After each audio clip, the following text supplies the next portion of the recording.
The operations center hummed with controlled chaos as Captain Maya Reyes stepped through the steel door. Pre-dawn darkness pressed against the reinforced windows while screens flickered with real-time satellite feeds and radio chatter crackled through overhead speakers.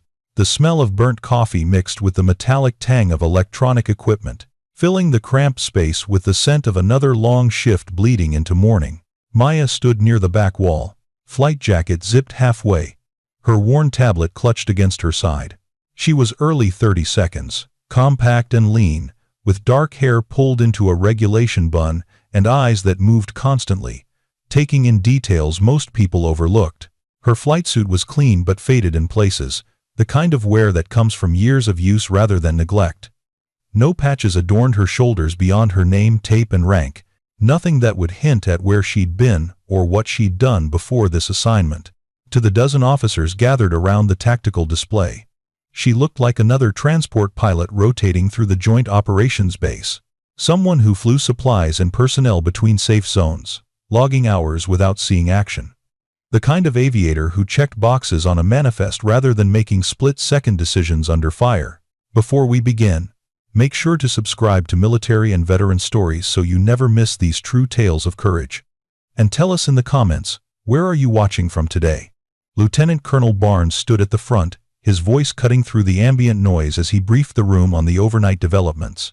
A Marine reconnaissance platoon, call sign Razor 3, had pushed too far into contested territory during a night patrol. Intelligence had been wrong about enemy positions. What should have been a quiet observation mission had turned into a running firefight. Now, 220 Marines were pinned in a valley 80 kilometers behind enemy lines. Surrounded, low on ammunition, and cut off from reinforcement. Maya's fingers tightened slightly on her tablet. The valley's name echoed in her mind, pulling up memories she kept locked away during daylight hours. She had flown over that terrain before. Years ago, during a mission no one in this room knew about. A mission that had ended with her aircraft taking heavy damage and a crew chief bleeding out in the cargo bay while she fought to keep the bird in the air. She knew that valley. She knew its winds, its blind spots, its kill zones, and she knew exactly how bad the situation was for those Marines. Around her, junior officers whispered assessments. The Air Force liaison shook his head, noting that the weather window was closing fast. Storm systems were moving in from the west, bringing low visibility and turbulence that would ground most aircraft within hours. An Army captain suggested waiting for conditions to improve, for better intelligence, for a coordinated multi-service response that could be planned properly. Maya said nothing. She just watched the terrain map on the main screen, her eyes tracing the contour lines and approach vectors as if she could already see the flight path. Only she understood. Barnes continued, his tone measured but heavy. Command is evaluating options. We may have a narrow window at dawn, but it's closing fast. We need volunteers for a high-risk extraction if we greenlight this. The room went quiet. Eyes dropped to screens and clipboards. A few officers shifted in their seats, suddenly finding something fascinating about their coffee cups. Maya stepped forward, her voice calm and clear. I'll go. The room turned toward her. Several faces showed confusion. One major squinted, trying to place who she even was. Barnes frowned, glancing at his roster sheet, as if he'd forgotten she was in the room. Captain Reyes, he said slowly, uncertainty creeping into his tone. You're transport qualified, correct? Yes, sir, Maya replied evenly. This isn't a supply run, Barnes said, his voice edging toward dismissal. This would require combat insertion under fire, terrain flying at night, and extraction from a hot LZ with hostile forces on all sides. I understand, sir. Barnes exchanged a look with his operations officer, a subtle communication that said, "Is she serious?" The ops officer shrugged slightly, checking his own tablet. Captain Reyes has been assigned here for 3 months. Standard rotational logistics support. No combat missions logged since arrival. What they didn't know, what wasn't in any file accessible to them, was that Maya had flown special operations missions for 6 years before rotating to this quiet posting. She had inserted SEAL teams into denied territory, extracted wounded soldiers from rooftops under fire, and once kept a crippled helicopter in the air for 40 minutes after losing hydraulics, refusing to abandon the Special Forces team waiting for her on the ground. But those missions were classified. The unit she'd flown for didn't exist on paper, and she had learned long ago that some truths were better left unspoken until the moment demanded them. Barnes sighed. "We'll consider all options, Captain. Dismissed for now." Maya nodded once and stepped back to her position against the wall. As the briefing continued, she pulled out her tablet and began running calculations. Fuel burn rates, payload weights, approach angles, and abort points. Her fingers moved across the screen with practiced speed, building a flight plan in her mind long before anyone officially asked for one. Across the room, a Navy aviator named Lieutenant Harris watched her with narrowed eyes. Something about the way she moved, the way she studied that terrain map, didn't match the quiet logistics pilot he'd assumed she was. He leaned toward his co-pilot and muttered, "You ever see her fly?" His co-pilot shook his head. "Nah. She's just here for milk runs. Probably never seen a hostile round fired." Harris didn't respond, but his eyes stayed on Maya a moment longer. There was something in her posture, in the controlled focus of her movements, that reminded him of the old-timers he'd flown with early in his career, the ones who'd seen enough combat to know when to speak and when to stay silent. Maya closed her tablet and looked back at the terrain map one more time. The valley walls were steep, narrow, and lined with defensive positions. The weather was deteriorating. Command would likely scrub the mission, wait for conditions to improve. Call it a calculated risk, but she knew what calculated risk meant for those 220 Marines. It meant hope fading with every hour. It meant ammunition running out, casualties mounting, and men making final radio calls to loved ones they'd never see again. She'd heard those calls before. She'd carry those voices with her for the rest of her life. Not again, she thought, her jaw tightening slightly. Not if I can help it. The briefing broke up as dawn light began to filter through the narrow windows. Officers filed out in small groups, their conversations drifting between exhaustion and frustration. Maya remained near the wall, waiting as the room emptied. When only a handful of personnel remained, she approached Barnes directly. "Sir, I'd like to formally volunteer for the extraction mission." Barnes looked up from the folder he was reviewing, his expression somewhere between tired and irritated. "Captain, I appreciate the initiative, but we're looking for experienced combat pilots. This isn't the kind of mission you train for in transport school." "I understand the risks, sir." "Do you?" Barnes set the folder down, his tone sharpening. "We're talking about flying a heavy bird into a valley with enemy anti-aircraft positions on both ridges, in deteriorating weather, at night, with no close air support because everything else is grounded. One mistake and you're not just dead, you're 220 Marines' last hope burning on a hillside." Maya held his gaze, her voice steady. "Then we don't make mistakes." Barnes shook his head. "Captain, your heart's in the right place, but, with respect, sir," Maya interrupted gently, "I've flown that terrain before."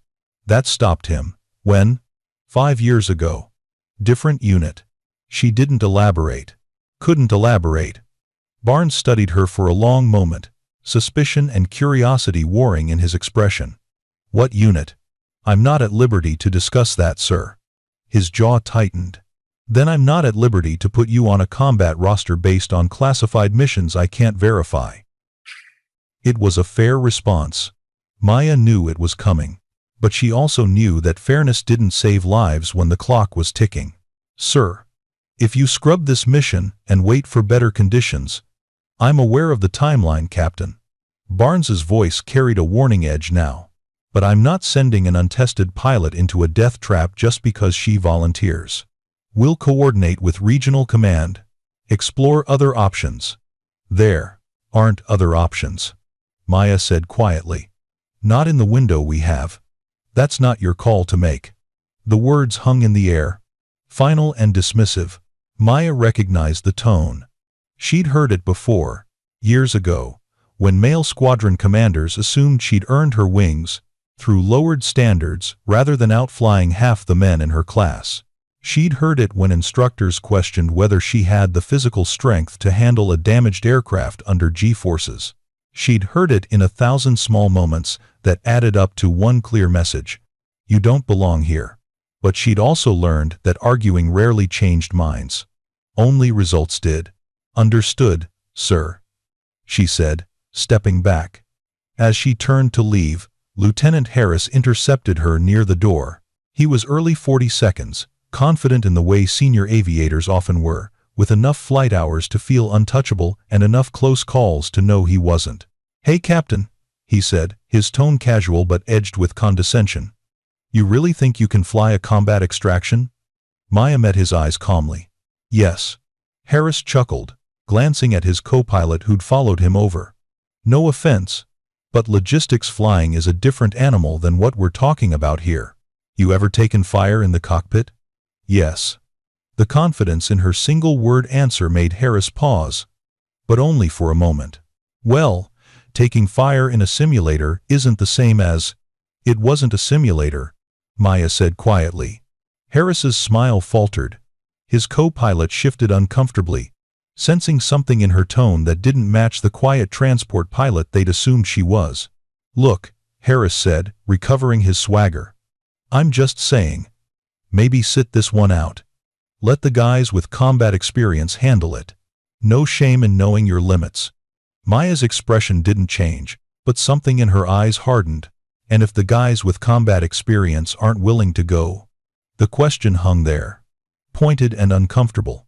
Harris opened his mouth, then closed it, unsure how to respond without admitting what everyone in that briefing room had already shown. When the mission was deemed too dangerous, too risky, too likely to end in failure, no one volunteered. "Except her. I'm just trying to help," Harris muttered, defensive now. "Then help by staying out of my way," Maya said simply, and walked past him. In the hallway outside, voices drifted from a break room. Maya slowed as she passed, catching fragments of conversation between junior officers. "Heard she volunteered for the Valley Run.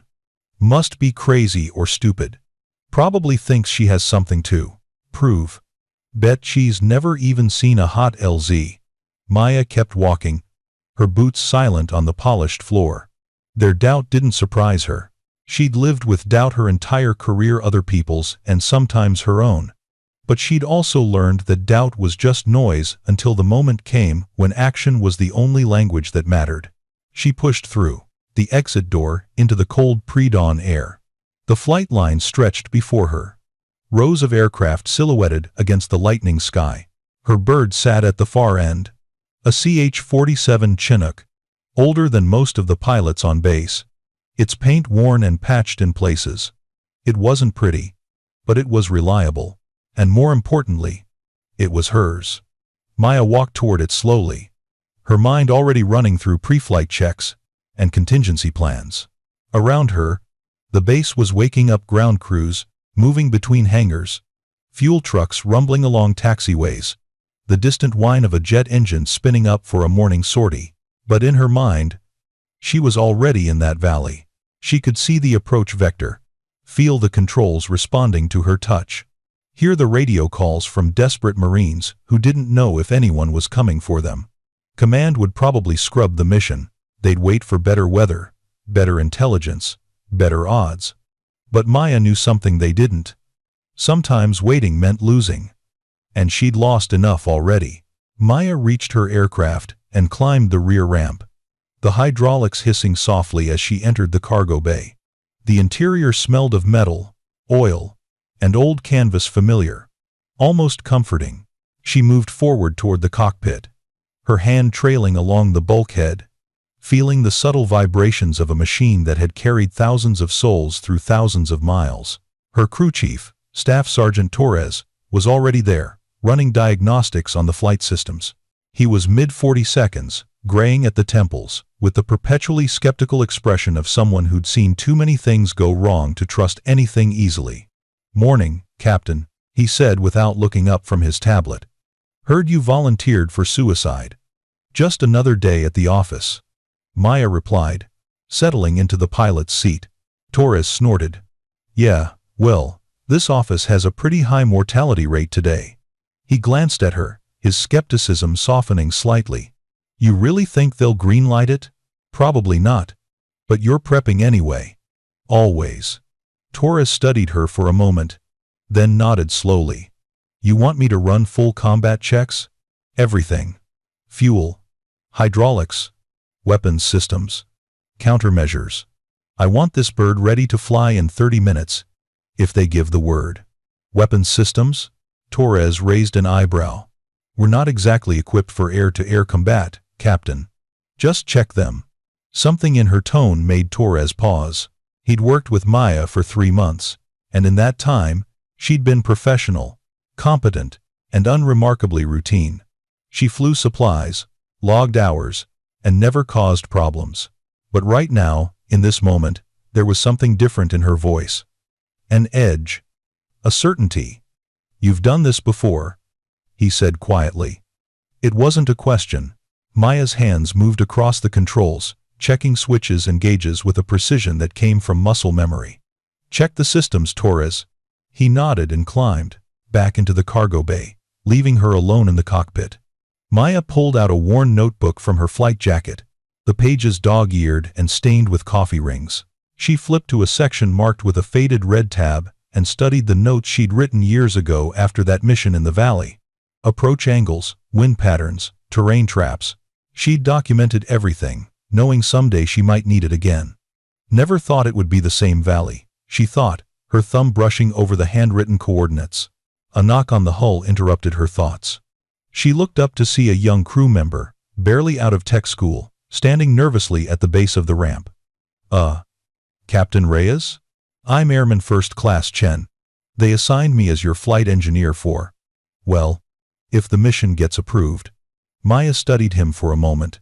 He was maybe 22, fresh-faced, with a kind of eager energy that came from wanting to prove himself, but not yet understanding what proving yourself actually cost. You ever been shot at, Chen? He swallowed. No, ma'am. You scared? Yes, ma'am. Maya nodded approvingly. Good. Fear keeps you sharp. Just don't let it freeze you. Chen climbed into the cargo bay, setting his gear down carefully. Can I ask you something, ma'am? Go ahead. Everyone's saying this mission is impossible, that the valley's too narrow, the weather's too bad, and there's no way to get in and out without getting shot down. He hesitated. Do you think it's impossible? Maya was quiet for a moment, her eyes distant. I think impossible is just another word for hard, and hard is just another word for worth doing. It wasn't a direct answer, but it was the only one she had. Torres reappeared from the cargo bay, tablet in hand.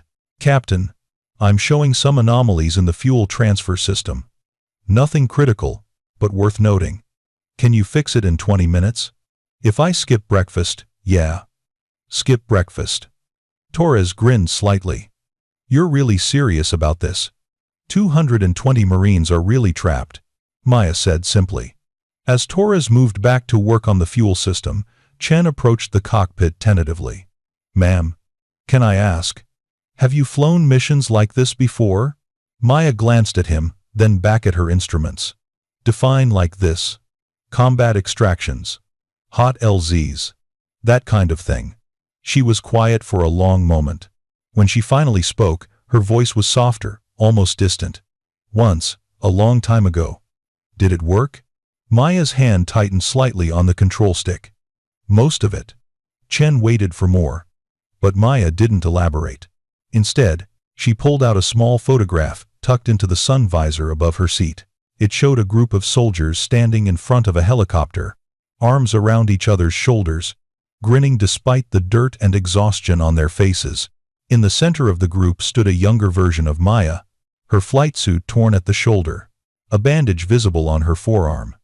Chen couldn't see all the process, details, but he noticed something. The way everyone in that photo was looking at her. Not at the camera, at her. With a kind of respect that transcended rank or gender. Who are they?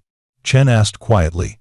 People I brought home, Maya said, her thumb brushing the edge of the photo before tucking it back into place. The radio in the cockpit crackled to life, breaking the moment. All available flight crews report to ops for updated briefing. Repeat. All available crews to ops immediately. Maya's pulse quickened. She keyed her mic. Reyes copies. Torres emerged from the cargo bay, wiping his hands on a rag. That was fast. They're running out of time, Maya said, already unbuckling. Finish the checks. I'll be back in 10.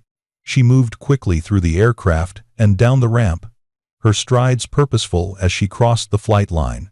Other pilots were converging on the operations building, some jogging, others walking with the heavy resignation of people expecting bad news. Maya's mind raced through possibilities. If they were calling everyone together this quickly, it meant something had changed. Either the situation on the ground had deteriorated, or less likely command had found a window they thought was viable. As she entered the building, she passed 2 Air Force majors talking in low voices. Weather's getting worse, not better.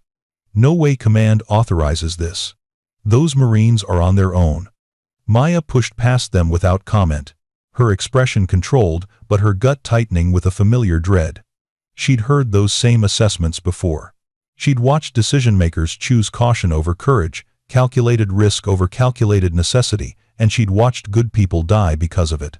The briefing room was more crowded this time, filled with pilots, navigators, and operations staff. Barnes stood at the front, his face drawn and tense. The terrain map still dominated the main screen, but now it was overlaid with new intelligence markers, red triangles indicating enemy positions, amber circles showing probable threats, and a single, pulsing blue dot deep in the valley. Razor 3's last known position.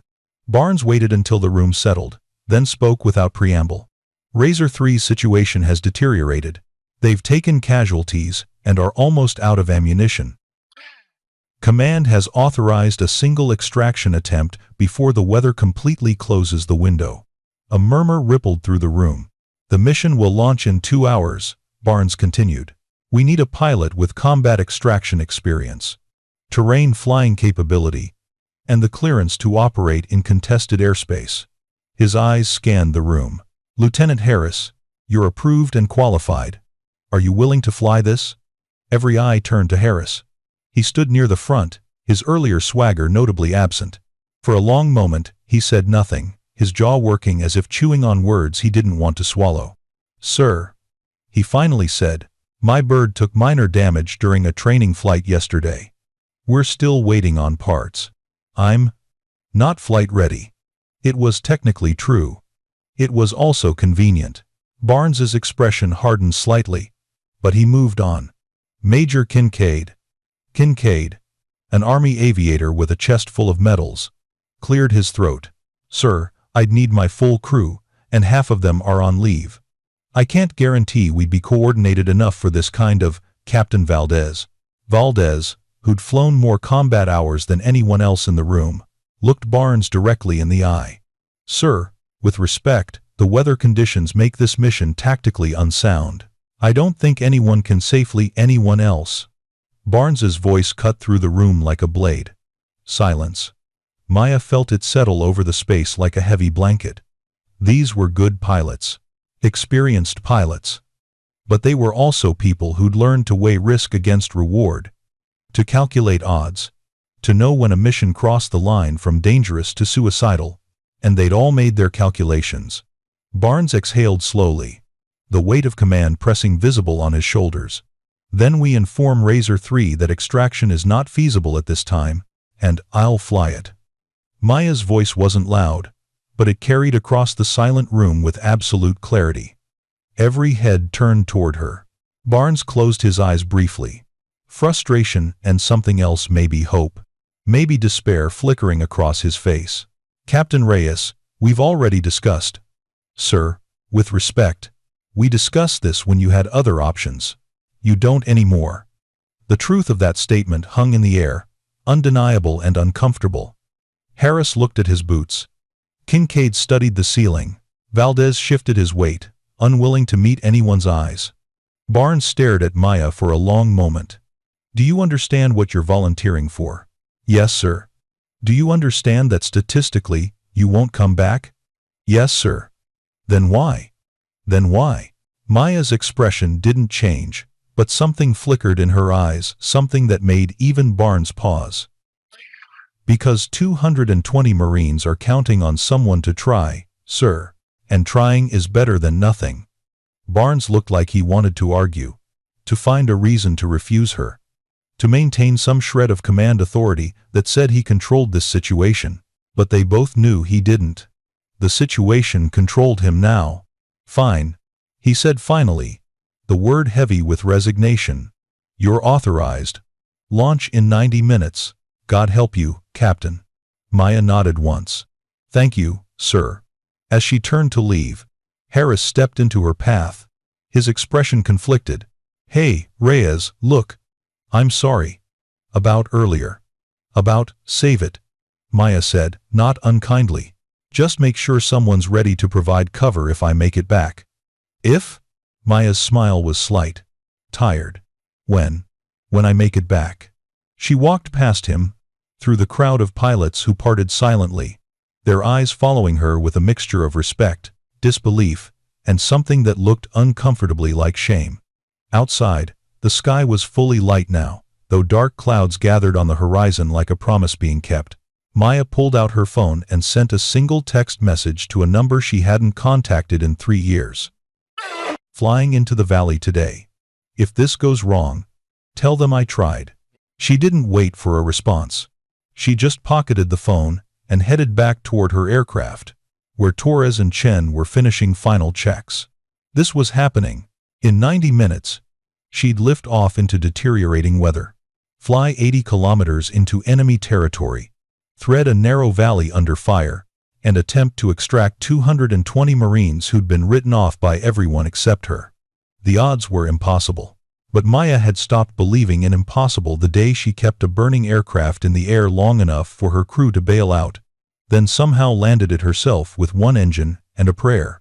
She'd learned something that day, something she carried with her through every mission since. Sometimes the only difference between impossible and inevitable was someone willing to try. And 220 Marines deserved that someone. Even if that someone was a quiet transport pilot no one believed in.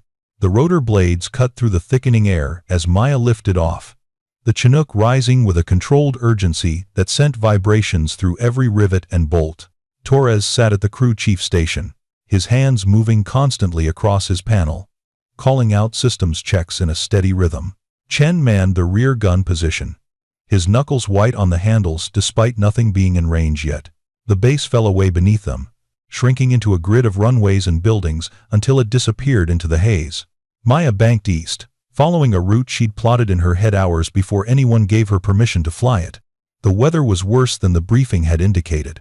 Cloud layers stacked like dirty cotton, and wind shear buffeted the aircraft in unpredictable bursts.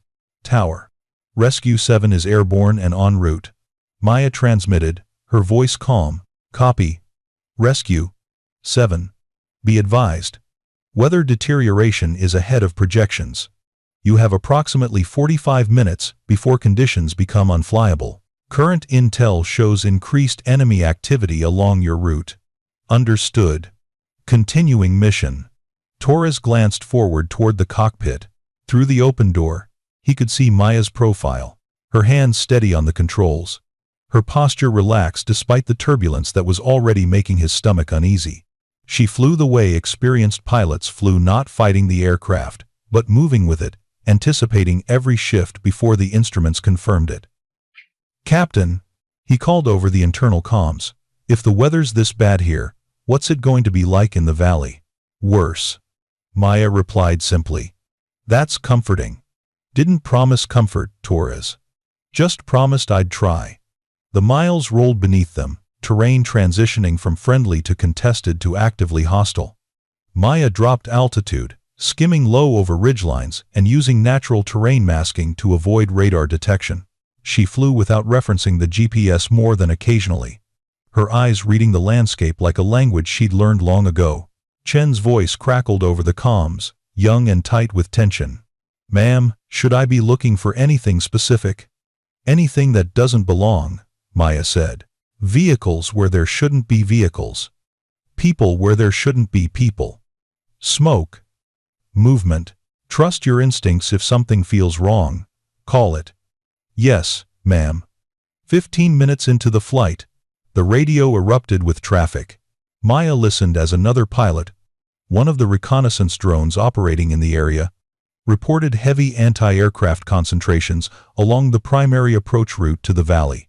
The same route every tactical plan had assumed they'd use. Barnes's voice cut through the chatter. Rescue 7. Be advised, enemy air defense is concentrated on the northern approach. Recommend you abort and return to base. Maya's jaw tightened. She'd known this was coming. Command was looking for any reason to scrub the mission, to avoid the political and emotional cost of a failed rescue attempt. Negative. Tower. I'm not taking the northern approach. A pause. Rescue 7, that's the only viable route. The southern approach is too narrow, and the western route puts you directly over confirmed enemy positions. Then, I'll take the eastern route. Another pause. Longer this time. When Barnes responded, his voice carried a mixture of confusion and concern. Rescue 7. There is no eastern route. That's a box canyon. Dead end. Maya's hands adjusted the controls slightly, compensating for a crosswind. It's only a dead end if you don't know the exit. Captain Reyes, we've studied every satellite image and topographical map of that region. There is no eastern passage through that terrain. With respect, sir. I've flown it. The radio went silent. Maya could imagine the scene in the operations center. Officers gathered around screens, pulling up maps, running their fingers over contour lines, trying to find what she was talking about. Because it wasn't on the maps. Not the current ones. Anyway, the passage she remembered was barely wide enough for a Chinook, a natural split in the rock face that opened up only at a specific angle and altitude. She'd discovered it 5 years ago when a navigation error during a night flight had forced her off course, and she'd filed it away in her memory along with 1,000 other details that seemed useless until the moment they weren't. Rescue 7. Barnes said carefully. If you're wrong about this route, you'll be trapped with no room to maneuver and no way out. You'll be a sitting target. If I'm wrong, sir, then 220 Marines die in that valley regardless. Maya replied. At least this way. Someone tried. She didn't wait for a response. She banked hard right, dropping even lower, until the Chinook was threading between hillsides with less than 100 feet of clearance on either side. Torres gripped his seat, his eyes wide as rock faces blurred past the windows. Jesus, Captain, how do you even know where you're going? Memory, Maya said. And then, quieter, almost to herself. And because I promised myself I'd never leave anyone behind again. The terrain grew more hostile with every mile. Maya's hands never stopped moving, subtle adjustments to pitch. Constant corrections for wind that howled through the narrow passages. She flew by instinct and experience, trusting muscle memory more than instruments, feeling the aircraft respond to her touch like an extension of her own body. Chen's voice cracked over the comms, higher pitched than before. Movement. 3 o'clock, about 800 meters. Maya didn't flinch. Technical vehicle. Looks like it. 2. No. 3 guys with what might be a mounted gun. They see us? Not yet. We're below their sight line. Keep it that way. Maya adjusted course slightly, putting a ridgeline between the Chinook and the enemy position. Good eyes. Chen. Keep scanning. The young airman's breathing steadied slightly, bolstered by the calm in her voice. If she wasn't panicking, maybe he didn't need to either. The radio crackled again. This time it wasn't Barnes. It was a different voice, rough and desperate, barely cutting through heavy static. Any station. This is Razor 3 actual. We are taking heavy casualties. Ammunition critical. If anyone's coming, we need you now. Repeat. We need you now. The transmission ended, swallowed by static and distance. Torres looked toward the cockpit. That's the Marines, Captain. I know. They sound bad. I know. Maya's voice remained steady, but her hands tightened fractionally on the controls. How long to the valley entrance? Torres checked his navigation panel. At this speed, 20 minutes. Make it 15. Captain. If we push the engines any harder in this weather. 15 minutes, Torres. He heard something in her tone that ended the discussion. Yes, ma'am. Maya pushed the throttles forward, the turbines screaming as the Chinook surged ahead. The airframe shuddered, protesting the speed and the turbulence, but held together. She flew even lower now, so close to the terrain that shadows from rock formations flickered across the windscreen. She was gambling everything on a memory 5 years old, on a passage she'd flown through exactly once, at night, under emergency conditions. If she was wrong, if the passage had collapsed, if her memory was flawed, if the angles were different than she remembered, they'd all die in a fireball without ever reaching the Marines. But if she was right. The valley entrance appeared ahead, exactly where her memory said it would be. A narrow split in the rock face, invisible from any angle except head-on, barely wide enough for Selvin, the Chinook's rotor span. Torres saw it, and his breath caught. Captain, that's impossible. We can't fit through that. Yes, we can. The rotor clearance is maybe 2 feet on each side. Then I won't use more than 2 feet. Maya lined up the approach with absolute precision, her eyes judging angles and distances with the certainty of someone who'd done this before. The Chinook thundered toward the opening, the gap looking impossibly narrow as they closed the distance. Torres closed his eyes. Chen whispered a prayer in Mandarin, and Maya flew straight into the split without hesitation. The world compressed. Rock walls flashed past on both sides. So close Torres could see individual cracks and weathering patterns. The rotor wash created a vortex in the narrow space, turbulence slamming the aircraft from side to side. Warning alarms screamed as proximity sensors detected obstacles in every direction. Maya's hands danced across the controls, making constant micro-adjustments. Left stick, right stick. Throttle up, throttle down, compensating for every gust and eddy with the precision of a surgeon. Sweat beaded on her forehead, but her breathing never changed, slow, controlled, metronomic. They burst through the passage into the valley beyond, emerging like a bullet from a barrel. Torres opened his eyes and exhaled shakily. Holy shit, Captain. Where did you learn to fly like that? Maya didn't answer. Her attention was already focused ahead, scanning the valley floor for the Marine's position. The landscape was exactly as she remembered: steep walls, limited sight lines, perfect terrain for an ambush. Smoke rose from multiple locations, and the sound of distant gunfire echoed off the rock faces. Rescue 7 to Razor 3, actual. What's your position? Static. Then, Rescue 7, is that? Are you actually here? We heard aircraft but thought, your position, Razor 3. Grid reference 42 Quebec, November 7348. We're pinned in a depression on the valley floor. Wounded are critical. We can't hold much longer. Maya pulled up the grid on her display and overlaid it with the terrain. The position was in the worst possible location: no cover, exposed on 3 sides, with enemy forces holding the high ground. A textbook kill zone. Landing there would mean flying into a crossfire with no protection and no cover. Standard doctrine said you didn't extract from a hot LZ without close air support or suppressive fire from ground forces. But they had neither. They had 1 helicopter, 1 crew, and 220 Marines who were out of options. If you're hooked on this story, make sure to subscribe and turn on notifications so you never miss an upload.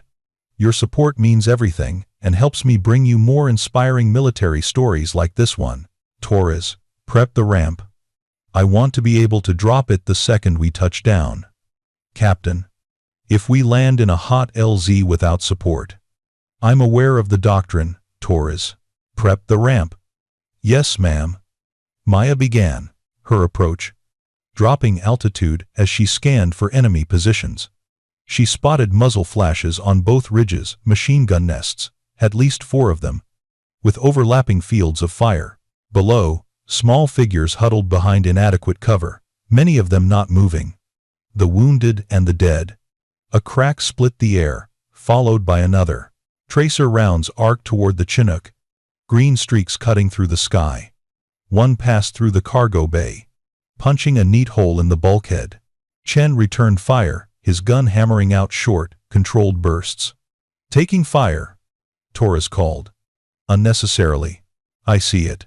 Maya's voice remained calm, almost detached. Chen. Suppress that nest at 2 o'clock high. Torres, get ready to pull wounded aboard the second we're down. I'm not shutting down the engines if we stop moving, we're dead. Understood. The Chinook dove toward the valley floor. Maya pushing the descent until the airframe groaned. She bled off airspeed at the last possible moment, flaring hard to arrest their descent. The wheels hit the ground with a jarring thud, the ramp already dropping before they'd fully settled. Chaos erupted instantly. Marines burst from cover, some dragging wounded comrades, others providing covering fire. Bullets ricocheted off the Chinook's fuselage, sparking against metal. An explosion threw dirt and rocks against the windows. Chen's gun never stopped firing, sweeping across the ridgeline in methodical arcs. Torres scrambled into the cargo bay, grabbing the first Marine who reached the ramp and hauling him inside. Come on, move. More Marines flooded in, some barely conscious, others wild-eyed with adrenaline and fear. The interior filled rapidly with bodies, blood, the sharp smell of cordite and sweat. Torres counted as they came 20, 40, 60, but there should be more. Far more. A Marine officer captained by his rank stumbled up the ramp, his uniform torn and bloodied. He grabbed Torres's arm. We've got wounded still pinned 50 meters out. They can't move. Torres looked toward the cockpit. Captain, we've got immobile wounded outside the perimeter. Maya's jaw clenched. Standard procedure said you didn't leave the aircraft once you'd landed. The pilot's job was to fly, not to conduct ground operations. But standard procedure also said you didn't leave Marines behind. She unbuckled her harness. Captain, what are you doing? Torres's voice carried an edge of panic. Taking the controls, Maya said. But she wasn't talking to Torres. She was talking to her co-pilot. Except she didn't have a co-pilot. She'd flown this mission alone, just like she'd flown that mission 5 years ago when her co-pilot took shrapnel to the chest, and she'd held the aircraft steady with one hand, while trying to stop the bleeding with the other. She couldn't save him then. But maybe she could save these Marines now. Maya climbed out of her seat, grabbed a rifle from the bulkhead rack, and moved toward the ramp. Torres stepped in front of her, eyes wide. Ma'am, you can't. Someone has to fly this bird, Maya said calmly. Can you do it? Torres swallowed. I'm not rated. Then. I'm going. Keep loading wounded. If I'm not back in 3 minutes, leave without me. Captain. But Maya was already gone, sprinting down the ramp into the gunfire. Maya hit the ground running, the rifle raised to her shoulder, her training taking over despite 5 years of flying transport missions. Bullets cracked past her head, kicking up geysers of dirt at her feet. She didn't run in a straight line, she bounded between pieces of cover, using terrain the way infantry did. Each movement calculated to minimize exposure. 50 meters. It might as well have been a mile. A wounded Marine lay behind a shallow depression, his leg twisted at an unnatural angle, his face gray with blood loss. 2 other Marines crouched beside him, unable to move him and unwilling to leave him. They looked up as Maya slid into their position, surprise registering even through their exhaustion. Who the hell are you? One of them gasped. Your ride, Maya replied, slinging her rifle. Help me get him up. They grabbed the wounded Marine, one on each side, Maya taking his weight in the middle. The movement made him scream, a raw sound that cut through the gunfire. They stumbled toward the Chinook, exposed and vulnerable. The 50 meters stretching into an eternity. An enemy fighter appeared on the ridge directly above them, lining up a shot. Maya saw him at the same moment he saw her. Everything slowed. She couldn't drop the wounded Marine, couldn't reach her rifle, couldn't do anything but keep moving and hope the bullet missed. The crack of a rifle split the air, but it came from behind her. The enemy fighter dropped, and Maya glanced back to see Chen at the helicopter's gun position, his barrel still smoking. Move, ma'am, he shouted. I've got you covered. They reached the ramp and hauled the wounded Marine inside. The 2 Marines who'd helped looked at Maya with a new expression, not gratitude yet, but recognition of something they'd seen before in people who'd earned the right to lead. That everyone? Maya asked the Marine captain. He did a quick count, his lips moving silently. 218. We're missing 2. Maya's heart sank. Where? North side. They were providing overwatch when we got hit. Last transmission was 10 minutes ago. 10 minutes was a lifetime in a firefight. They could be dead. Probably were dead. The smart move was to leave, to save the 218 they had rather than risk everyone for 2 who might already be gone. Maya had made the smart move once before. She still saw their faces every night. Torres, hold position. I'm going for them. Captain, we're at max load. The bird can barely lift off as it is. Then make room. I'm not leaving anyone behind. She turned to exit. But the Marine captain grabbed her arm. Ma'am, I don't know who you are, but I can't let you do this. This is our people, our responsibility. Maya met his eyes. She saw the exhaustion there, the desperate hope, the crushing weight of command. She recognized all of it. Your responsibility is to get these wounded home, she said quietly. Mine is to fly this bird. Can't do that if I'm wondering whether I left 2 Marines behind. She pulled free and moved back down the ramp before he could argue further. The north side of the valley was worse than the south. Steeper terrain, more enemy positions, less cover. Maya moved carefully, using every depression and boulder, her eyes constantly scanning. She'd been a pilot for years. But before that, she'd been infantry. Some skills never faded. A whistle cut through the air, a signal. Maya followed it to a small outcropping where 2 Marines were pinned. One injured, the other desperately low on ammunition. They looked up as she approached, shock registering on their faces. A pilot? The uninjured one gasped. They sent a pilot to get us. They didn't send me. Maya replied, kneeling beside the wounded Marine. I came anyway. Can he walk? Not without help. Then, help him. We're leaving. But as they prepared to move, Maya spotted something that made her blood run cold. An enemy technical, a pickup truck with a mounted machine gun, was positioning itself to cut off their route back to the helicopter. Once it opened fire, they'd be trapped, pinned, dead. She had maybe 30 seconds before it had line of sight. Maya raised her rifle, sighting carefully. It was a long shot, 400 meters at least, complicated by wind and adrenaline. She'd made shots like this before, back when she carried a rifle more often than she flew aircraft. But that was years ago. Her breathing slowed. Her finger found the trigger. The world narrowed to the sight picture and the target. She fired. The technical's driver slumped, and the vehicle veered wildly before crashing into a boulder. The gunner tumbled out, scrambling for cover. 2 more shots from Maya kept him pinned long enough for them to move. Holy shit! The uninjured Marine breathed. Where'd you learn to shoot like that? Long time ago, Maya replied, already moving. Come on. They half carried, half dragged the wounded Marine back toward the Chinook, Maya providing covering fire whenever enemy fighters tried to pursue. The distance seemed endless. Every step measured in heartbeats and shallow breaths. Torres saw them coming, and waved frantically from the ramp. Hurry! They reached the helicopter and hauled the wounded Marine inside. The moment Maya's boots hit the deck, she was moving toward the cockpit. We've got everyone. Lifting off now. She dropped into the pilot's seat, her hands flying across the controls. The turbines screamed as she pushed them to maximum power, the Chinook straining under the overweight load. The wheels lifted inches, then feet, rising slowly out of the kill zone.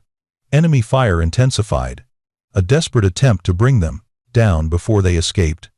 Rounds hammered the fuselage, punching through thin metal, ricocheting inside the cargo bay.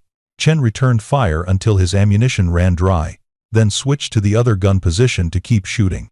Maya fought the controls, coaxing the overloaded aircraft higher. Every instinct screamed that they were too heavy, too damaged, that the math didn't work, but instinct didn't account for will. For refusal to accept failure, for the kind of determination that had once kept a burning aircraft aloft long enough for 5 people to jump to safety. The Chinook cleared the ridgeline, turbines howling, barely maintaining airspeed. Maya banked hard, threading back through the narrow passage she'd used to enter, the damaged aircraft responding sluggishly to her inputs. Torres appeared in the cockpit doorway, his face ashen. "Captain, we've got wounded bleeding out back here. And we're losing fuel. A round must have hit a tank. How long do we have?" "Maybe 20 minutes before we're dry."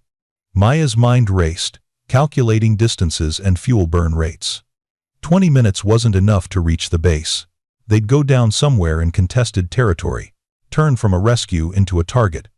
Unless there's an emergency landing strip, about 40 kilometers southwest, she said. A forward operating base, I used on previous deployments, should still be active. Should be. We're about to find out. Maya changed course, pushing the wounded Chinook to its limits.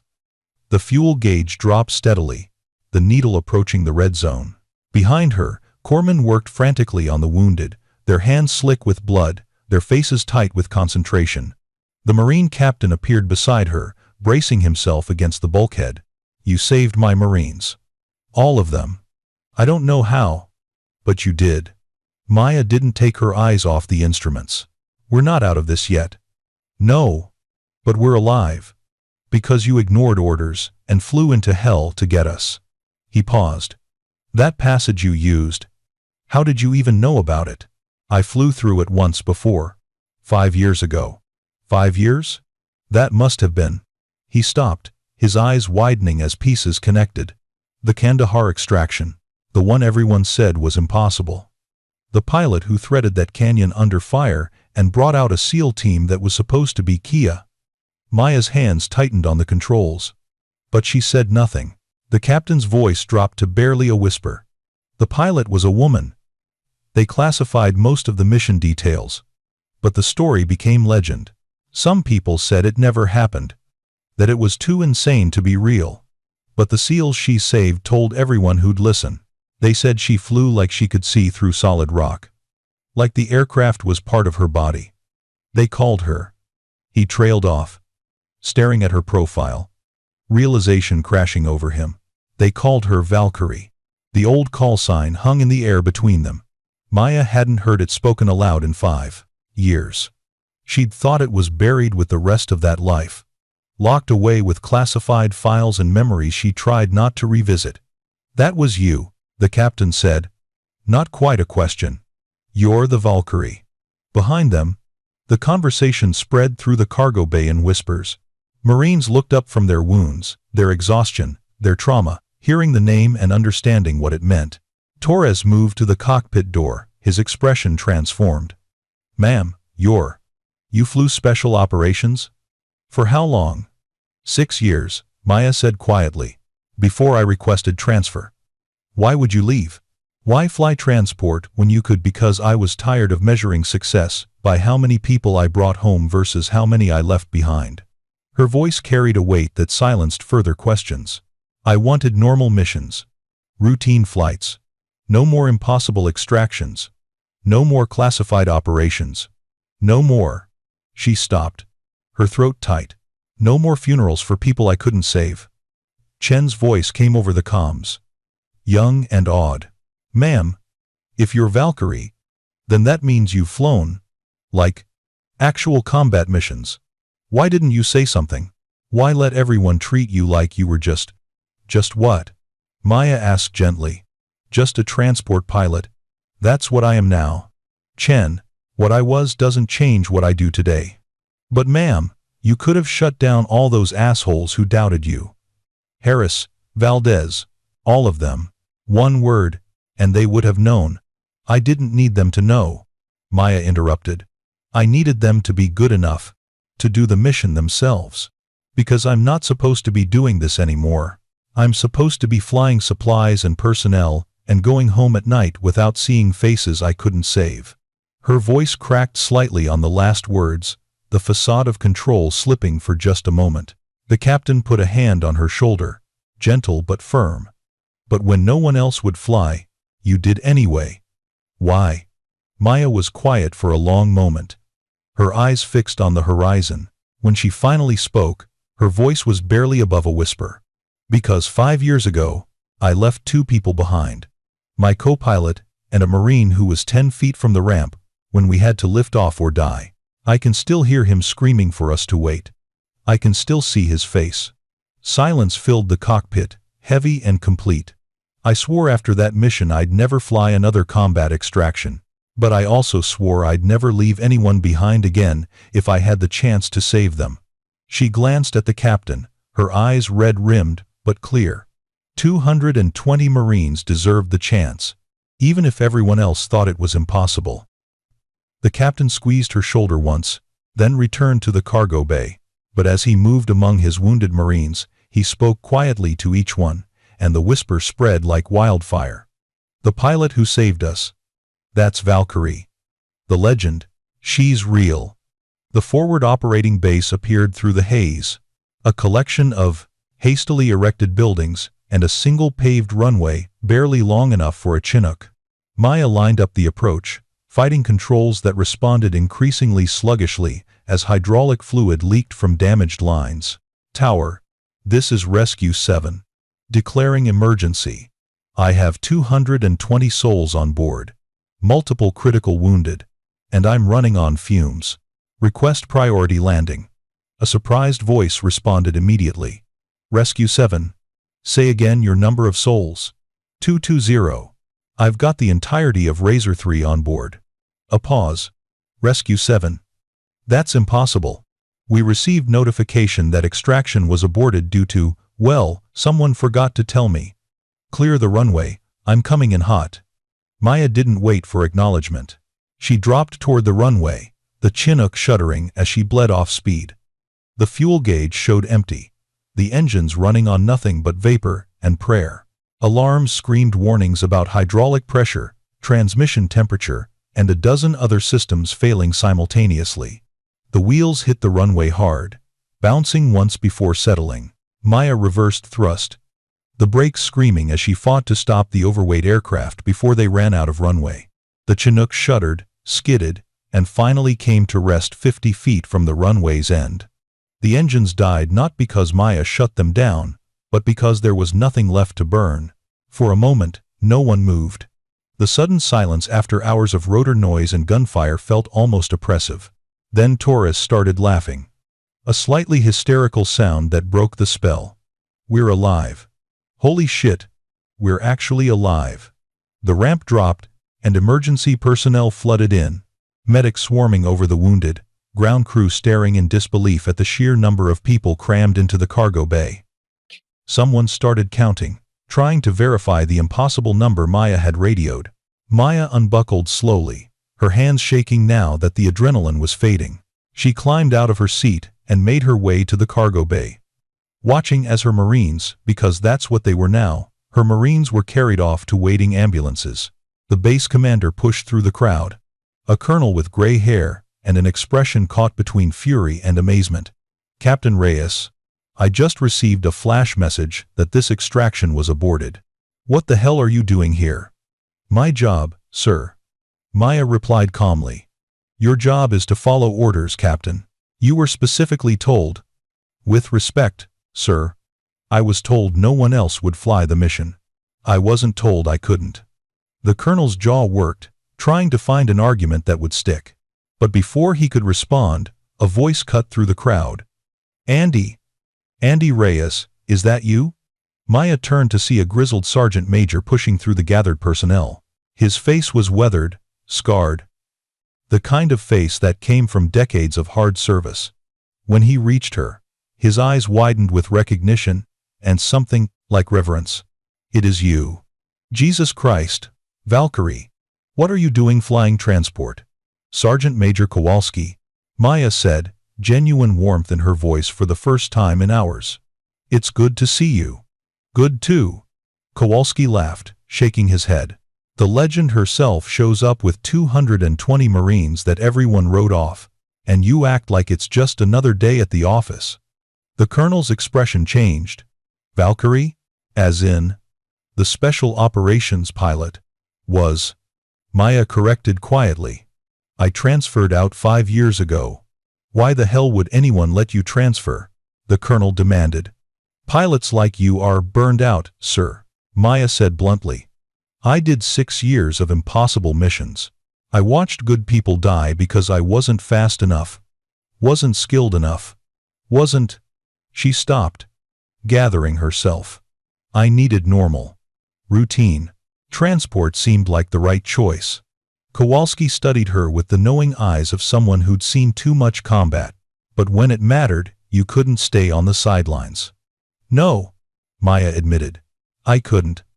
The Marine captain appeared, having refused medical attention until he'd said his piece. Sir, you need to understand what this pilot did. She flew a route that doesn't exist on any map, threaded a passage with clearance measured in inches, landed in a hot LZ without support, and then personally went outside the aircraft under fire to recover wounded we couldn't reach. He looked at Maya, his voice thickening. She brought all 220 of my Marines home. Every single one. Some of us thought we were writing our last letters. She gave us all a second chance. The colonel was quiet for a long moment, his earlier anger dissipating. Captain Reyes, what you did today was either the bravest or the stupidest thing I've seen in 30 years of service. I'm still not sure which. Probably both, sir, Maya said, with a tired smile. Around them, Marines were being loaded into ambulances, many of them turning to look back at the Chinook and the pilot who'd refused to leave them behind. Several raised their hands in salute, the gesture spreading through the wounded like a wave. Maya returned the salutes, her throat tight. These men didn't know her, didn't care about her past, or her call sign or her legend. They only knew that when everyone else said impossible, she'd said, "Let me try." And somehow, that had been enough. Torres approached, his expression still showing traces of shock. Captain, I've been your crew chief for 3 months. 3 months. And I had no idea that you'd done. You weren't supposed to know, Maya said gently.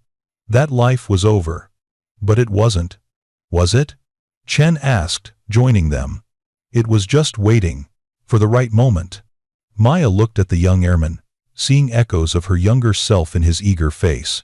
I hope you never have to find out what the right moment costs. Chen. She turned back to the Chinook, studying the damage. Bullet holes stitched across the forward fuselage. Hydraulic fluid dripping onto the tarmac. One of the rotor blades showing stress cracks that should have made flight impossible. The aircraft had held together through sheer stubbornness and luck. She's done, Torres said quietly. This bird won't fly again. Maya ran her hand along the scarred metal, feeling the heat still radiating from the engines. She got us home. That's all I asked of her. What happens now? Chen asked. To you. I mean, will you go back to transport? Or, I don't know, Maya admitted. She looked at the gathered Marines, the medical personnel, the aircraft that had given everything it had. I just wanted to fly normal missions. Be normal. But maybe normal isn't what I'm meant for. Kowalski stepped beside her, his voice low enough that only she could hear. You can't run from what you are, Andy. We tried to tell you that 5 years ago. You're not meant for routine flights and boring cargo runs. You're meant for the impossible moments. When everything's on the line, and everyone else backs down. You're the one who steps forward. I can't do it again, Maya said, her voice breaking slightly. I can't keep measuring my worth by who I save versus who I lose. It's not sustainable, Sergeant Major. It breaks you. It does. Kowalski agreed. But today you saved 220 Marines who would be dead without you. You can carry that, or you can carry the weight of knowing they needed you, and you weren't there. Which one hurts more? Maya didn't answer. She didn't have one. The colonel approached again, his demeanor entirely changed. Captain Reyes, I'm going to file a complete after-action report on this mission. Given the irregularity of your actions, there will likely be an investigation. Maya nodded, expecting this. I understand, sir. However, the colonel continued, I will also be recommending you for the Distinguished Flying Cross, and possibly a court-martial for disobeying direct orders. Command will have to sort out which one they care about more. Despite everything, Maya smiled slightly. That sounds about right, sir. As medical personnel finished loading the last of the wounded and the crowd began to disperse, Maya found herself alone beside the battered Chinook. The sun was setting, painting the sky in shades of orange and red that reminded her of tracer fire and explosions. She pulled out her phone and saw a response to the text she'd sent hours earlier, from a number she hadn't contacted in years. Asterisk. You flew the valley. Again. Of course you did. Some things never change. Val retries continue. Proud of you. Stay safe. Asterisk. It was from her former commander. The man who'd trained her, pushed her, and eventually had to let her go when the missions became too much to bear. He'd understood then, and he understood now. Some things never change. Maya looked at the Chinook one more time. Then at the ambulances pulling away toward the hospital. 220 Marines. All of them alive. All of them home. Maybe he was right. Maybe some things didn't change. And maybe that wasn't such a bad thing after all. 3 days passed before Maya was cleared to return to her home base. 3 days of debriefings, medical evaluations, and carefully worded questions from officers trying to decide whether she was a hero or a problem that needed managing. The investigation was ongoing, they told her. Standard procedure for actions taken outside the chain of command. She'd need to remain available for further questioning. Maya spent those days visiting the wounded Marines in the hospital. She didn't announce herself or make a show of it. She simply moved quietly from bed to bed, checking on the men and women she'd pulled from that valley. Some were unconscious, sedated through the worst of their injuries. Others were awake enough to recognize her, their eyes widening as she approached. You came back, one young corporal said, his voice rough from intubation. Even after you got us out. You came back. Just wanted to make sure everyone's getting proper care. Maya replied, pulling up a chair beside his bed. They're saying you're some kind of legend. That you used to fly missions so classified, even the generals don't know about them. Maya smiled faintly. Rumors get exaggerated in hospitals. Pain meds make people hear things. But the corporal shook his head. Serious despite the medication. Ma'am, I don't care what missions you flew before. I care that you flew into hell for us when everyone else said it was impossible. That's the only legend that matters to me. She stayed with him until he drifted back to sleep, then moved to the next bed, and the next. By the time she left the hospital each evening, her heart felt heavier and lighter at the same time, heavier with the weight of responsibility. Lighter, knowing that this time, everyone made it home. On the morning of the 4th day, a staff car arrived at her temporary quarters. The driver, a young airman, handed her orders. Captain Reyes, you're requested to return to your home station immediately. There's a formation scheduled for 1,800 hours. A formation? Maya frowned. For what? I'm not authorized to say, ma'am. Just told to get you there on time. The drive back took 4 hours. The landscape rolling past in familiar patterns. Maya stared out the window, her mind drifting between memories: the valley 5 years ago, the valley 3 days ago, the faces of people saved and people lost, blurring together until she couldn't always tell which mission she was remembering. She'd thought transferring to transport would give her distance from those memories. Instead, she'd just been waiting for the moment when distance stopped mattering. When they arrived at the base, the staff car drove directly to her quarters rather than operations. You have 3 hours to prepare, ma'am, the driver said. Dress blues required. Maya climbed out, confused. Dress blues meant ceremony, and ceremony meant attention, exactly what she'd spent 5 years trying to avoid. She showered, changed, and stood before her mirror, adjusting her uniform with hands that had grown unfamiliar with the formal attire. The ribbons on her chest told a story most people on this base had never known: a silver star from a mission she couldn't discuss, an air medal with valor device for actions that remained classified, a purple heart from the day her aircraft took fire and her co-pilot didn't make it home. She touched the purple heart briefly, remembering. Then she squared her shoulders and headed toward the parade ground. The sun hung low on the horizon as Maya approached, casting long shadows across the assembled formation. She stopped at the edge, her breath catching. Hundreds of personnel stood at attention, not just from her unit, but from across the entire base. Air Force, Army, Navy, Marines, officers and enlisted, ground crew and pilots. A sea of uniforms arranged in precise rows. At the front, separated from the main formation, stood a group she recognized immediately. The Marines, from Razor 3, those who could stand wearing their dress uniforms despite bandages and crutches and fresh scars.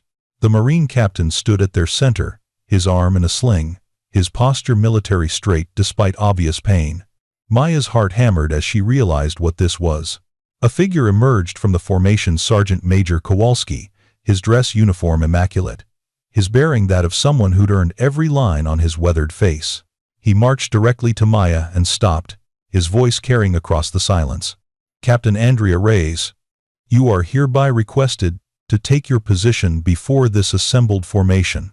Maya's mouth went dry. "Sergeant Major, I don't." "That wasn't a request, Captain." His eyes softened slightly. "They deserve this. And so do you." She wanted to refuse, to fade back into the anonymity she'd cultivated so carefully. But Kowalski was right. This wasn't about her comfort. This was about the 220 people who came home because she'd refused to accept impossible. Maya walked forward, her boots striking the pavement in measured cadence. The formation watched in absolute silence as she took her position at the center, facing the assembled troops.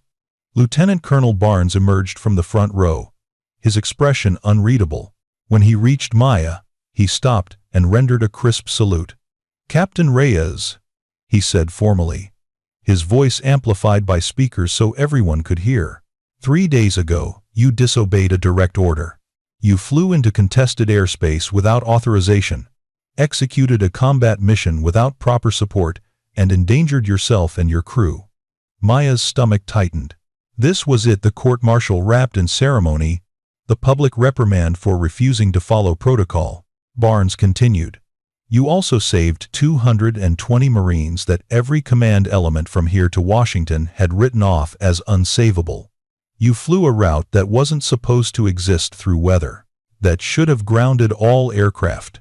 You threaded approaches that most pilots wouldn't attempt in perfect conditions, and you personally went under fire to recover wounded that others had abandoned." He paused, letting his words settle over the formation. "In my 30 years of service, Captain, I have never been more wrong about someone." Barnes's voice carried genuine emotion now. "When you volunteered for that mission, I dismissed you. I assumed you were inexperienced, naive, that you didn't understand the risks. I had every qualified combat pilot in this command, and not one of them, including myself, had the courage to attempt what you did without hesitation." Barnes reached into his jacket and withdrew a folder. "It wasn't until after you launched that I received a classified message from Special Operations Command. They wanted to know why Valkyrie was flying transport missions at a forward base instead of leading pilot training for their units." He looked at Maya directly. They seemed quite surprised that one of their most decorated pilots had been lost in the system, as they put it. A murmur rippled through the formation, those who knew the name Valkyrie and those who were every choir, learning it for the first time. "I made calls," Barnes continued. "Pulled strings I probably shouldn't have pulled, and I learned about a pilot who flew 127 combat missions over 6 years, who never lost a crew member in flight despite taking fire on 89 separate occasions, who received 3 separate commendations for valor and twice refused promotion because it would have taken her out of the cockpit." His voice grew quieter. "I also learned about a pilot who requested transfer after a mission went wrong, after she had to leave people behind to save the people she could reach, after she decided she couldn't carry that weight anymore." Maya's vision blurred. She stared straight ahead, fighting to maintain composure, as Barnes laid bare the truth she'd hidden for 5 years. "Captain Reyes tried to walk away from who she was," Barnes said. "She tried to be normal, to fly routine missions, to leave the impossible to someone else. But when 220 Marines needed someone to do the impossible, she couldn't stay on the sidelines. Because that's who she is. That's who she's always been." Barnes opened the folder and began reading. "For conspicuous gallantry and intrepidity in action against an armed enemy force, Captain Andrea Reyes is awarded the Distinguished Flying Cross." The citation continued. detailing her actions in clinical military language that somehow failed to capture the reality, the fear, the determination, the moments when survival seemed impossible and she'd made it possible anyway. When Barnes finished reading, he removed a small case from his pocket. Inside was the medal, its ribbon pristine, its brass catching the fading sunlight. He stepped forward and pinned it to Maya's uniform, his hands steady despite the weight of the moment. "Captain Andrea Reyes," he said quietly. "Just for her. I'm sorry I doubted you. And I'm grateful you didn't listen to me." Barnes stepped back and raised his hand in salute. The gesture was slow, deliberate, held longer than regulation required. It wasn't just acknowledgement of her rank, it was acknowledgement of everything she'd done, everything she'd sacrificed, everything she'd carried alone for so long. Maya returned the salute, her hand trembling slightly. Then, something extraordinary happened. The Marine captain stepped forward, moving with obvious pain but unwavering determination. He stopped 3 paces from Maya and raised his hand in salute. "Ma'am," he said, his voice thick with emotion, "I'm alive because of you. My Marines are alive because of you. It is the highest honor of my career to salute you." Behind him, the other Marines from Razor 3 followed. One by one, despite injuries and exhaustion, they rendered salutes with a precision that transcended ceremony. This wasn't protocol, it was gratitude given physical form. The salutes spread like a wave. The Army personnel next, then the Navy, then the Air Force. Row by row, hundreds of hands rose in unison until the entire formation stood, saluting a single captain who'd simply refused to leave people behind. Maya felt tears sliding down her cheeks, unstoppable now. She'd spent 5 years trying to forget what it felt like to be recognized, to be seen, to have people acknowledge that what she did mattered. She'd convinced herself that anonymity was better, safer, less painful. But standing before hundreds of salutes, she realized she'd been wrong. The recognition didn't hurt.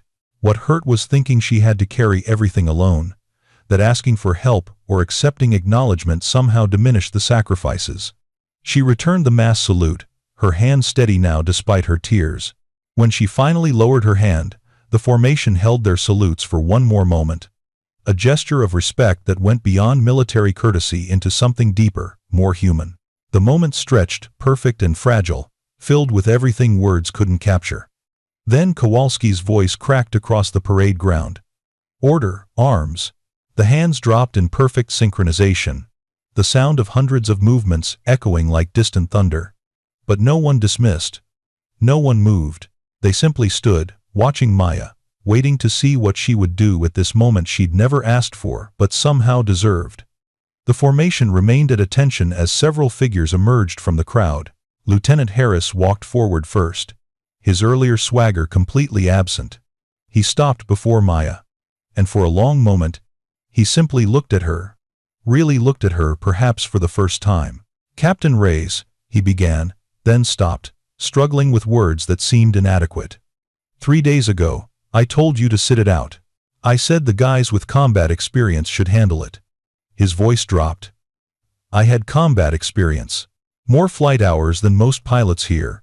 And I refused to fly because I calculated the odds and decided my life was worth more than the attempt." He swallowed hard, his composure cracking.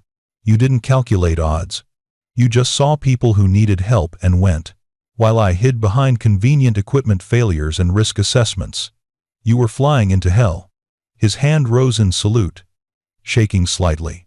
"I'm ashamed it took this to show me what real courage looks like. And I'm grateful those Marines had you instead of me." Maya returned his salute, her voice gentle. "Lieutenant, you're a good pilot. The fear you felt was legitimate. I felt it too, I just had practice ignoring it." "That's not." Harris shook his head. "No, ma'am. This isn't about fear. It's about character. You have it. I thought I did, until the moment I actually needed it." He lowered his salute, his eyes meeting hers with genuine remorse. "I'll do better. I promise you, I'll do better." "Then that's all that matters," Maya said quietly. Harris stepped back, and Captain Valdez approached next.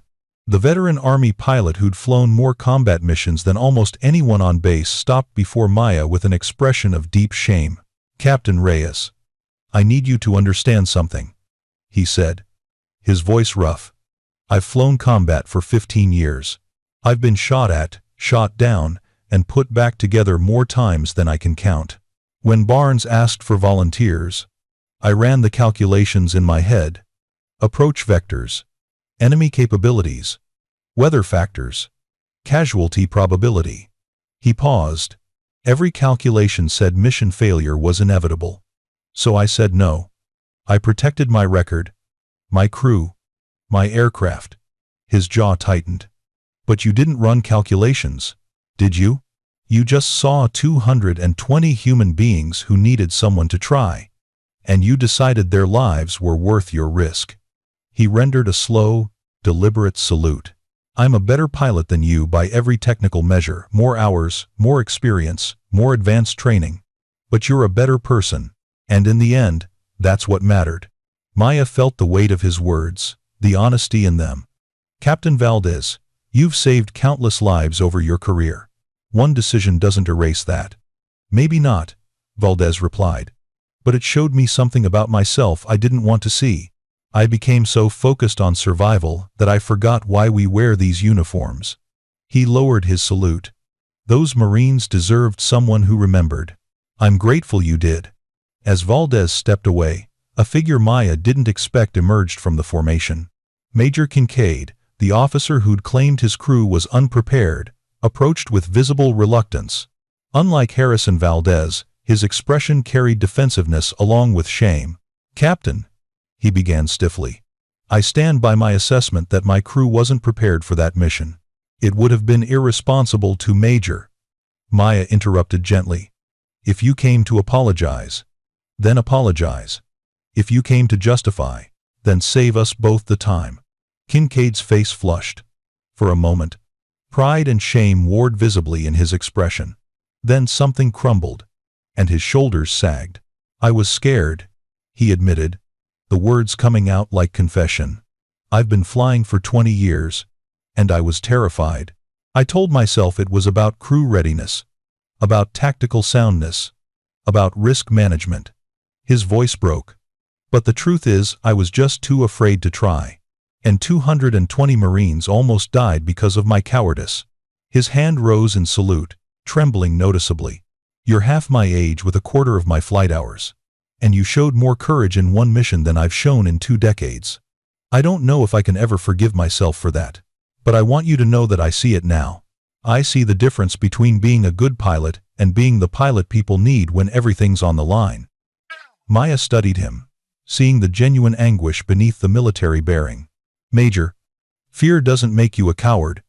It makes you human. What matters is what you do with it next time. If there is a next time, Kincaid said quietly, I'll remember what you showed all of us today.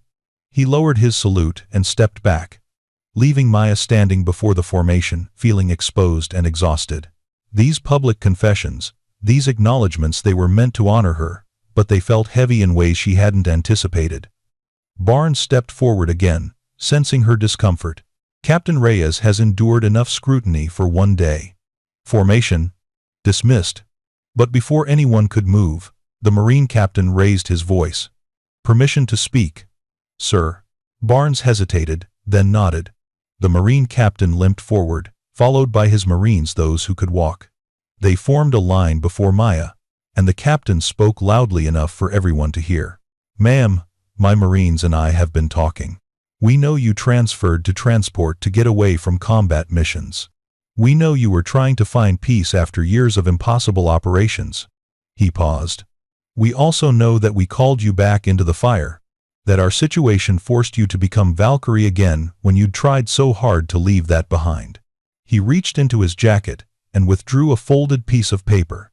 This is a letter signed by every Marine in Razor 3, all 220 of us. In it, we thank you for saving our lives. But we also apologize for taking away the peace you'd found, for making you carry that weight again. Maya's throat tightened. Captain, you have nothing to apologize for. I made the choice to fly that mission. You did. He agreed. But you shouldn't have had to. If the rest of us had been braver, if we'd been better, you could have stayed in the quiet life you earned. He held out the letter. This isn't just gratitude, ma'am. It's also a promise. Every one of us has sworn that we'll be better from this day forward. That we'll be the kind of people who step forward so that next time, you don't have to. Maya took the letter with shaking hands. She unfolded it carefully and saw rows of signatures, some neat, some barely legible, many accompanied by short notes. Thank you for my life. CPL. Martinez. You gave me a second chance to see my daughter. I'll make it count. Sergeant Williams. I'm alive because you refused to quit. I'll never forget. LCPL. Chen. You showed me what courage actually looks like. Private. Richardson. The notes went on. Page after page. 220 voices saying the same thing in different ways. We're alive because of you. We see you. We'll honor this gift. Maya looked up at the Marine captain. Tears streaming freely now. I don't know what to say. You don't have to say anything, ma'am. Just know that every one of us will carry you with us for the rest of our lives. And when the hard moments come, we'll ask ourselves, what would Valkyrie do? He raised his hand in salute one final time. Thank you for being the person we needed, even when it cost you everything to do it. The Marines behind him saluted in unison, their hands rising with perfect synchronization despite their injuries. The gesture was fierce, grateful, and final, a closing to this chapter that acknowledged both what Maya had given and what it had cost her. Maya returned the salute, her voice barely a whisper. It was my honor to bring you home. The formation finally broke, personnel dispersing into the gathering dusk. But small groups lingered, talking in quiet voices about what they'd witnessed. The story would spread. Maya knew through ready rooms and mess halls, in emails and phone calls home. Valkyrie had returned, if only for one mission. The legend was real. Torres appeared beside her, Chen following close behind. Both looked uncertain, as if seeing their pilot in an entirely new light made them unsure how to act around her. Captain, Torres began carefully. Chen and I were talking, and we wanted you to know. We're proud to be your crew. Even if we didn't know who you were before, we know who you are now. I'm the same person I was last week. Maya said gently. No, ma'am, you're not. Chen's voice carried quiet conviction. Last week you were our pilot. Now you're the pilot we aspire to be. There's a difference. Maya looked at these two men who'd flown into hell beside her without hesitation, who'd trusted her judgment when everyone else doubted, who'd kept working even as bullets punched through their aircraft and fuel drained away. Torres. Chen, you both performed exceptionally under fire. You stayed calm, followed orders, and did your jobs perfectly when it mattered most. She met their eyes seriously. That's not something I taught you. That's who you already were. Don't put me on a pedestal and forget your own courage. Torres smiled slightly. Too late. Ma'am, you're stuck being a legend now. I'll add it to my list of problems. Maya replied with a tired smile. As they walked together toward the flight line, Kowalski intercepted them. Captain, I need a word. Torres and Chen tactfully moved ahead, leaving Maya alone with the sergeant major. They walked in silence for a moment, their boots crunching on gravel, before Kowalski spoke. Special Operations Command sent a formal request this morning. They want you back. Immediate transfer. Promotion to major. Command of your own flight unit. He glanced at her. It's everything you walked away from 5 years ago. Offered back with better rank and full command authority.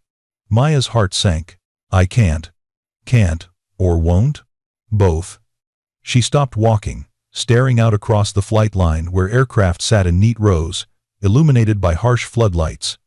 I know what that life is. I know the cost. And I've already paid it once. Then why did you fly into that valley? Kowalski asked quietly. If you've moved past that life, if you've found peace in transport missions, why throw it away for 220 Marines you'd never met? Maya was quiet for a long time, struggling with an answer she wasn't sure she had. Because I couldn't not go, she finally admitted. I tried to tell myself someone else would step up, that it wasn't my responsibility anymore. But I kept seeing faces, the faces of people I couldn't save 5 years ago. And I knew if I didn't try, I'd spend the rest of my life wondering if this time would have been different. So you're still carrying that weight, Kowalski observed. Every day. Maya's voice was barely above a whisper. Every single day. I see their faces. My co-pilot. The Marine we had to leave behind. Every person I couldn't reach in time. They're always there. And you think flying transport missions makes them go away? No. But it means I don't add more faces to the collection. Kowalski nodded slowly, understanding in his weathered expression. SOCOM needs an answer by tomorrow. What should I tell them? Maya turned away from the flight line, looking back toward the parade ground where hundreds had saluted her.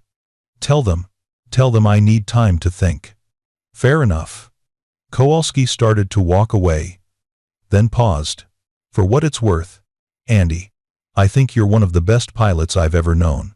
But more than that, you're one of the best people. Whatever you decide, make sure it's what you need, not what you think you owe to everyone else. He left her standing alone in the darkness, the weight of impossible choices settling over her shoulders like an old familiar coat. Maya spent the next hour walking the base, passing familiar landmarks that suddenly felt different. The operations building where she'd been dismissed and doubted. The flight line where her battered Chinook had lifted off on a mission everyone called suicide. The hospital where 220 Marines were recovering because she'd refused to calculate odds. Her phone buzzed. A text from an unknown number. Captain Reyes, this is Captain Morrison. Razor 3. Just wanted you to know my daughter was born this morning. 3 weeks early, but healthy. I got to see her because you brought me home. Her name is Andrea. Seemed right. Maya stared at the message, tears blurring the screen. A life she'd saved had created a new life.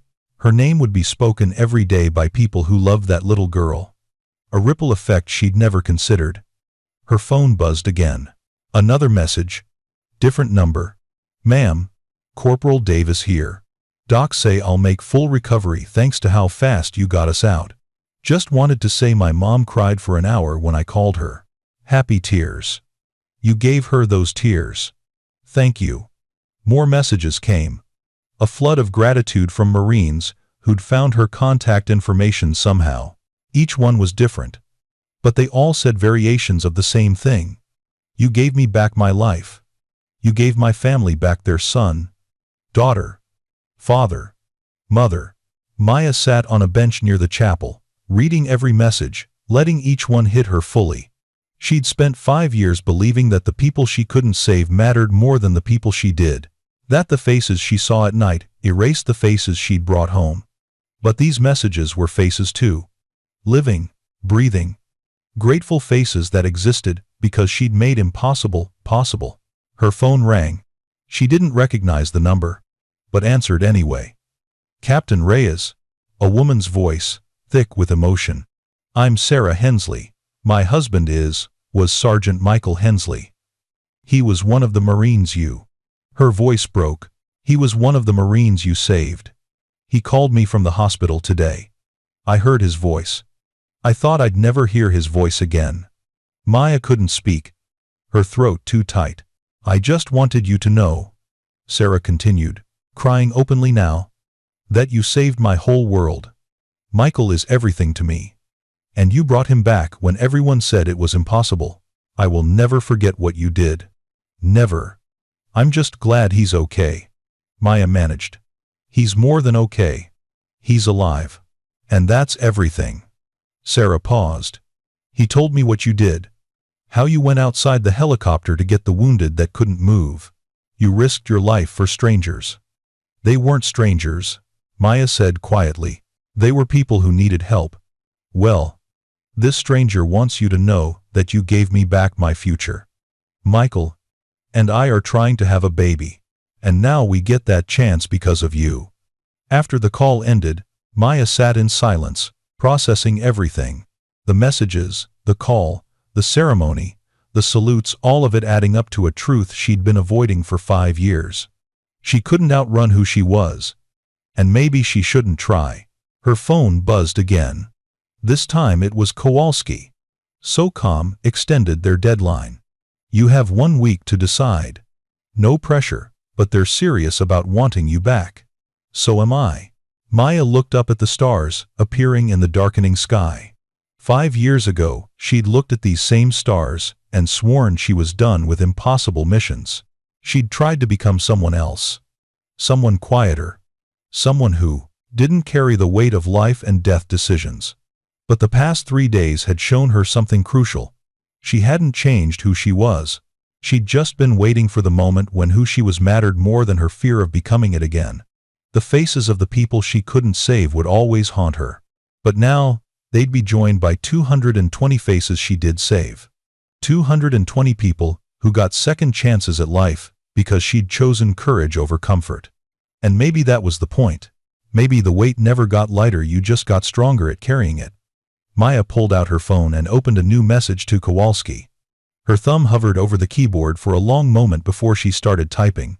1 week later, Maya stood in Barnes's office, her dress uniform crisp, her posture military straight. The lieutenant colonel looked up from his paperwork, his expression unreadable. Captain Reyes, reporting as ordered, sir. Barnes set down his pen and studied her for a long moment. I received notification this morning that you've been approved for transfer to Special Operations Command. Effective immediately. Promotion to Major pending completion of a transition period. He paused. I also received notification that you declined the transfer. Yes, sir. May I ask why? Maya chose her words carefully. Sir, SOCOM needs pilots who live for the impossible missions, who thrive on the adrenaline and the challenge. She met his eyes. I'm not that pilot anymore. I learned something about myself 3 days ago. I'll step up when no one else will. I'll fly the impossible missions when people's lives depend on it. But I don't need to seek them out. I don't need to prove I'm Valkyrie every single day. Barnes leaned back in his chair. So you're staying with transport? With modifications, sir. Maya pulled out a folder and placed it on his desk. I submitted a proposal to establish a combat rescue training program here. We have pilots who are skilled but lack the specific experience needed for high-risk extractions. I'd like to train them, teach them the techniques, the decision-making, the mental preparation for when a mission crosses from difficult to impossible. She paused, gathering her thoughts. That way, the next time 220 Marines are trapped behind enemy lines, there won't just be one pilot willing to attempt the rescue. There will be a dozen. And maybe they won't need me to do it for them. Barnes opened the folder and scanned the proposal, his eyebrows rising. This is comprehensive. Combat flight training, terrain navigation, emergency procedures, decision-making under pressure. He looked up. You're essentially proposing to create more Valkyries. No, sir. I'm proposing to create more pilots who understand that impossible is just another word for hard, and that hard is worth doing when lives are on the line. Barnes was quiet for a long moment, reading through the details. When he finally spoke, his voice carried genuine respect.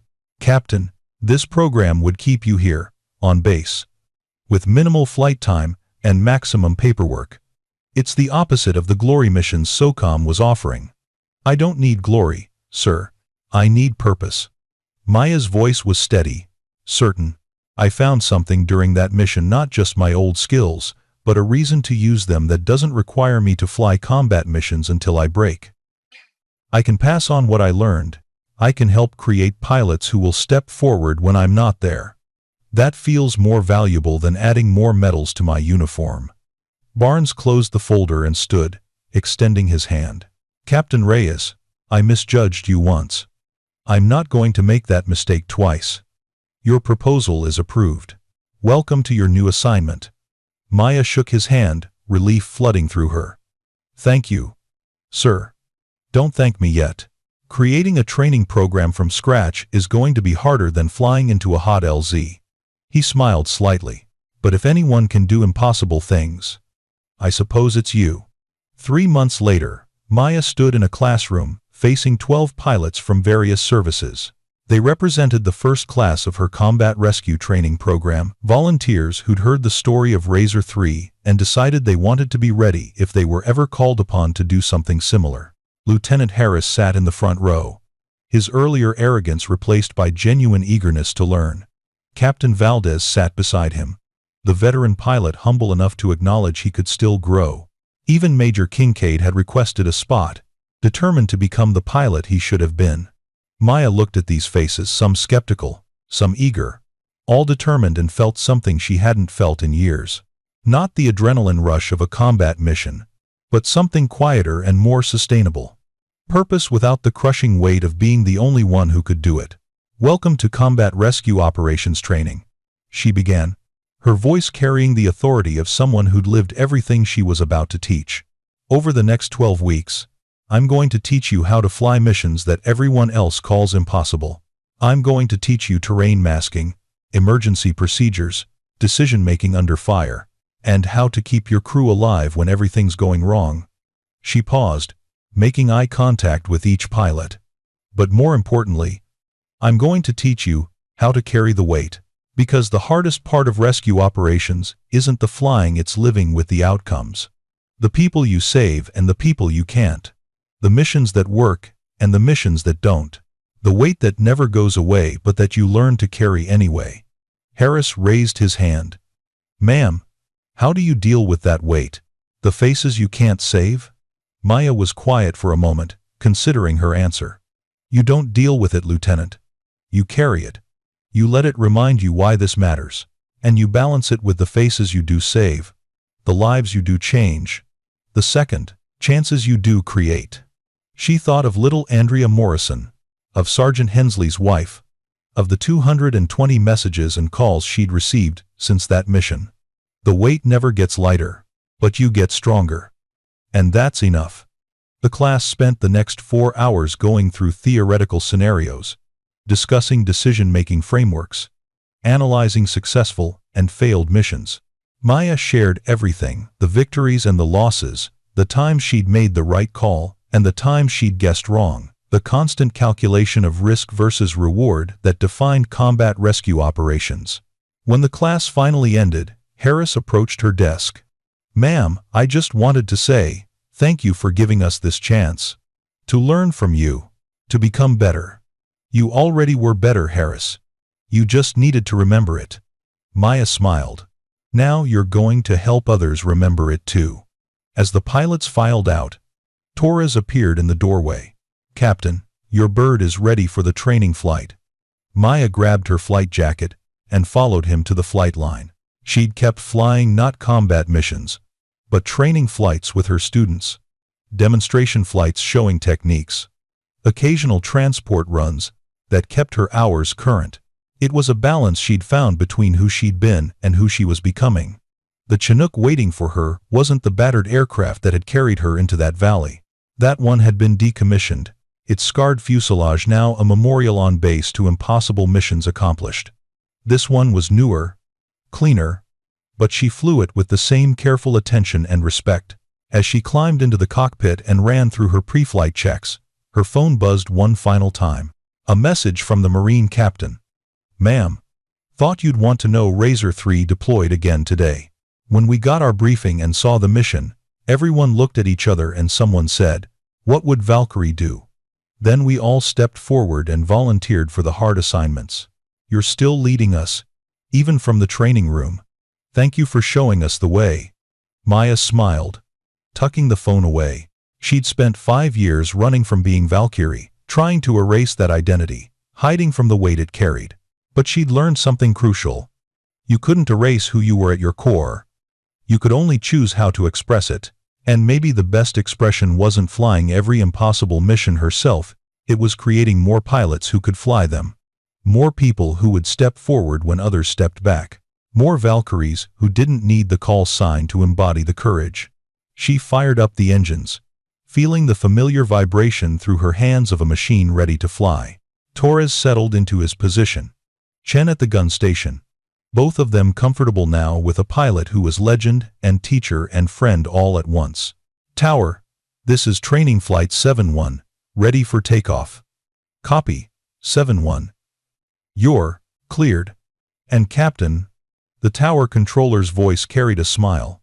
Thanks for staying. We need teachers like you more than we need more legends. Maya's throat tightened slightly. Thanks, Tower. 7-1 lifting off. The Chinook rose into the morning sky, climbing smoothly through clear air. Below, the base sprawled in familiar patterns, the parade ground where hundreds had saluted her, the hospital where she'd visited wounded Marines, the classroom where she was building the next generation of pilots who wouldn't flinch when called upon to do impossible things. She banked left, following a training route she'd flown 100 times before, and let herself feel something she hadn't allowed in years. Contentment. Not the absence of pain or weight, but the peace that came from knowing she'd found her purpose. Not in seeking glory or chasing legends, but in passing on what she'd learned so that others could carry the weight alongside her. The faces she couldn't save would always be with her, but now they were joined by 220 faces she did save, and by the faces of pilots she was training to save others. The weight hadn't gotten lighter, but she was no longer carrying it alone. And somehow, that made all the difference. If you enjoyed this story, please subscribe for more military and veteran stories. These true tales keep the courage alive for generations to come. And in the comments, tell us where you're watching from and who's the quiet leader you'll never forget.